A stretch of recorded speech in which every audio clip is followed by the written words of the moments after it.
I'm cutting through the noise to bring you an update on the deep state's case against General Michael Flynn and how Democrats are so twisted up in their beliefs it would make a pretzel blush. I'm Mike Huckabee with this week's breakdown.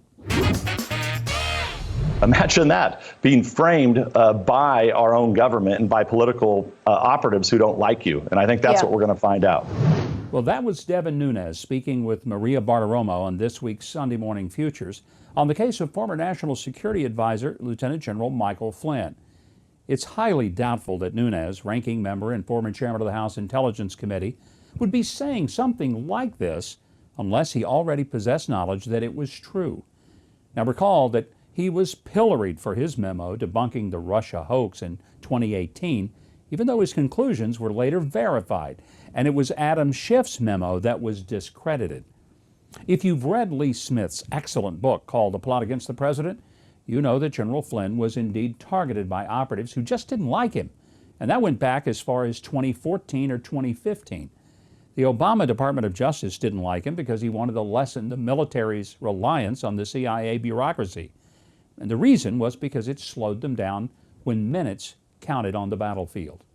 He was calling for financial audits of the Pentagon Defense Department, and he was a vocal opponent of one of President Obama's most cherished administration-defining plans, the Iran deal.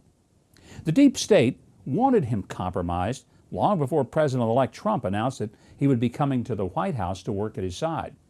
Incredibly, one of the major sources for the Steele dossier, which is responsible for Flynn's current woes, was never interviewed, never, by Robert Mueller's team. Now think about that. It seems to me that a $32 million investigation could have been a little more thorough. As for General Flynn, it's logical to strongly suspect, if not conclude from what we know, that he was framed. And if he was, then it's also logical to expect that the Obama Department of Justice would have hidden exculpatory evidence that would have put an end to General Flynn's legal travails. But Christian Daytalk at the Daily Caller News Foundation is reporting that President Trump's FBI Director Christopher Wray also kept that evidence under wraps, an allegation that has of course been denied. I've long expressed some doubt of Wray's effectiveness as FBI Director, but if this is true, it takes his role into a whole new realm. Whether FBI Director Wray was directly involved or not, General Flynn's attorney Sidney Powell has long maintained that the FBI and Justice Department were continuing to hide this exculpatory evidence, or what's known as Brady material. Court documents have finally been filed that contain important evidence that Powell was seeking that would clear Flynn. I'll get to that in a moment, but first, I'd like to remind you, please subscribe to the channel below.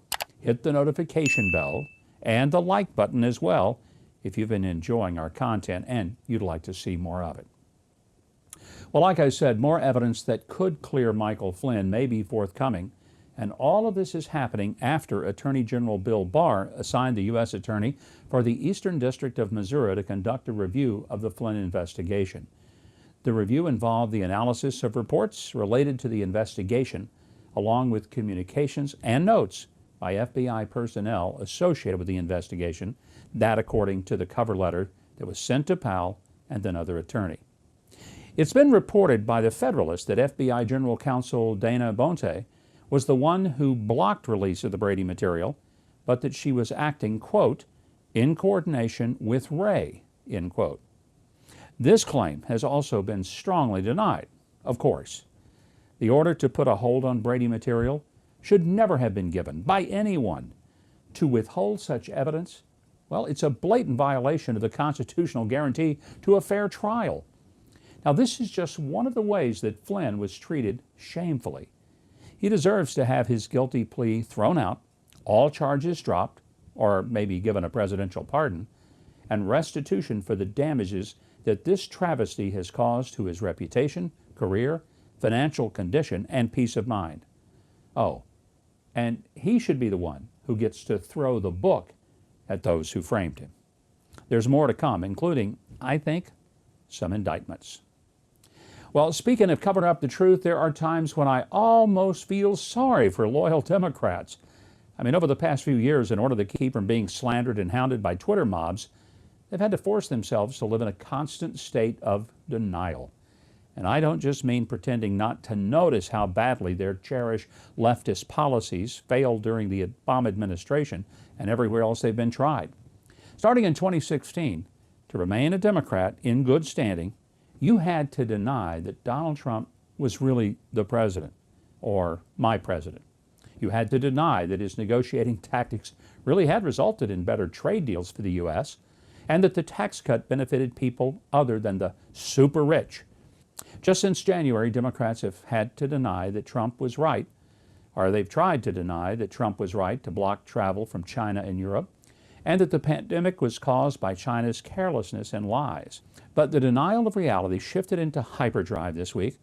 Democrats across the nation are refusing to listen to Americans as they demand to reopen their businesses, even when some of those on the verge of open revolt are other Democratic politicians. Of course, they accuse Republicans of being science deniers, yet they refuse to listen to doctors and researchers who say that the data indicates coronavirus is far more widespread and less lethal than we originally thought, and that keeping society shut down is doing more harm than good.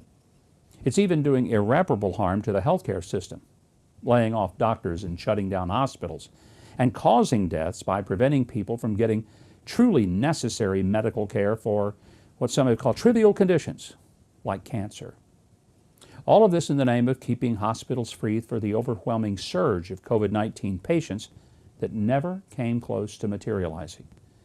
Some Democrats are even denying their own previous statements. And speaking of denying your own alleged principles, whatever happened to believe all women? You've heard about the recently surfaced allegation against Joe Biden. Well, 2 more women have come forward to verify that former Joe Biden staffer Tara Reade told them of her sexual assault allegation against Biden in the 1990s. And both women, by the way, are Democrats. One of the women who spoke up for Tara Reade said, quote, "I personally am a Democrat, a very strong Democrat, and I'm for Biden regardless. But still, I have to come out and say this," end quote. Remember the outrage from Democrats when Trump facetiously said that he could shoot someone on Fifth Avenue and his supporters wouldn't abandon him? Well, here's some corroborating an allegation of sexual assault of a friend against the presumptive Democratic nominee, and adding, "I'm for Biden regardless." And she's actually serious. Nevertheless, the party and its PR flags in the media are sticking their fingers in their ears and lying all the way to the election. The Washington Post even seems to think the only newsworthy part of this story, which incidentally has infinitely more corroborating evidence than the allegations against Brett Kavanaugh, is that Trump allies are amplifying Reade's story by paying attention to her. Well, somebody should, don't you think? Thank you so much for watching. And if you want more of my thoughts on the news of the day, you should sign up for my newsletter on MikeHuckabee.com. It's absolutely free. That's MikeHuckabee.com. Subscribe below, click the notification bell and the like button if you enjoyed this video, and tell me your thoughts in the comment section below. And be sure to tune in for the next episode of Huckabee. That's this Saturday, 8 Eastern, 7 Central. And again, at 11 Eastern, 10 Central. And that's it for this edition of Breakdown. I'm Mike Huckabee.